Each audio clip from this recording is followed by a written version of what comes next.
Welcome back to another episode of the Dabbling DIYer. Today's project, we're going to refurbish this old TV cabinet that we were about to trash, and we're going to turn it into a usable piece of furniture in our home office. Now, our home office we just built on is right next to our front door, and so we wanted a nice big area to hang some coats and have some extra shoe storage.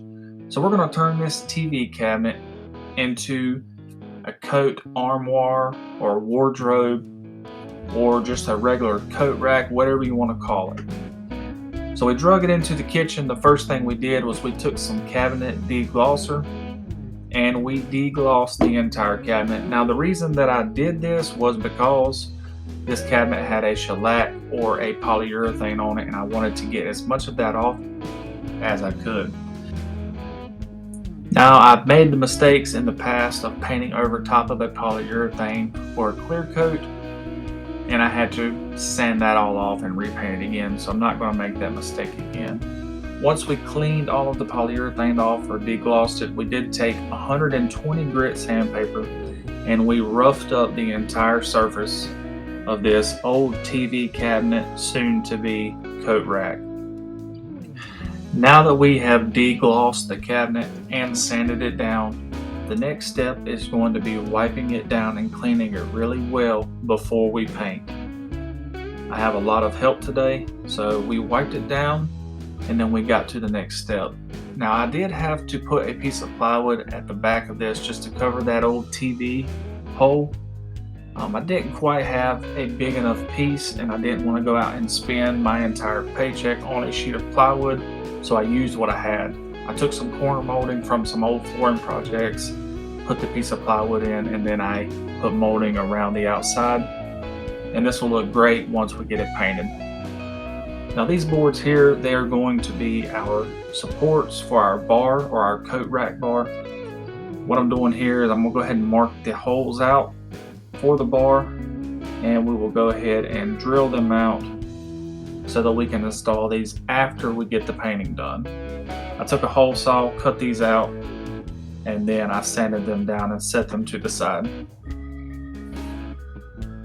Now let's get to painting the cabinet. So I just used some old brown paint that I had from other projects around the house, the fireplace and an old cabinet in the laundry room and a few other things. I'm trying to keep this as cost effective as I can. I do not believe we had any money in this refurbished project. Now we did end up having to put 2 coats of paint on this project, so I'll quickly skip through some of the pictures or the videos of us painting.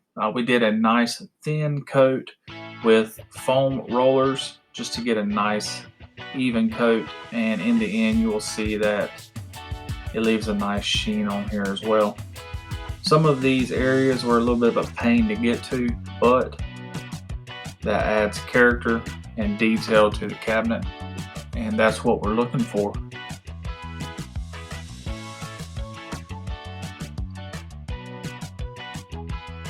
Now we've got a lot of paint projects going on today. The wife is painting some chairs. One of my daughters is helping me paint this cabinet. In total, we spent no money on this project and roughly 6 hours from start to finish on sanding, painting, installing the bar, and things of that sort. So here we're finishing up the first coat, and we will let that dry for roughly 3 hours before we start on the second coat. Here you'll see the molding, it's starting to dry, and it is turning out very nice. Now we've got the second coat. You'll see that we jumped from first to second, and it is much darker because we had that base coat on there. So we will go ahead and we will let this second coat dry, and then we will install our bar supports. So what I'm doing here, we cut our bar to size, screwed our pieces into each side, and then we painted our supports to match the rest of the cabinet. As you'll see, we have completed the cabinet. So let's go get it in the new home office and see how it works. Alright, so we have it installed. You'll see that I added a couple shelves.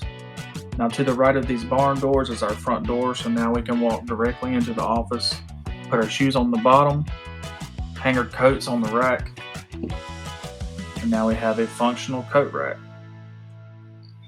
Thanks for watching.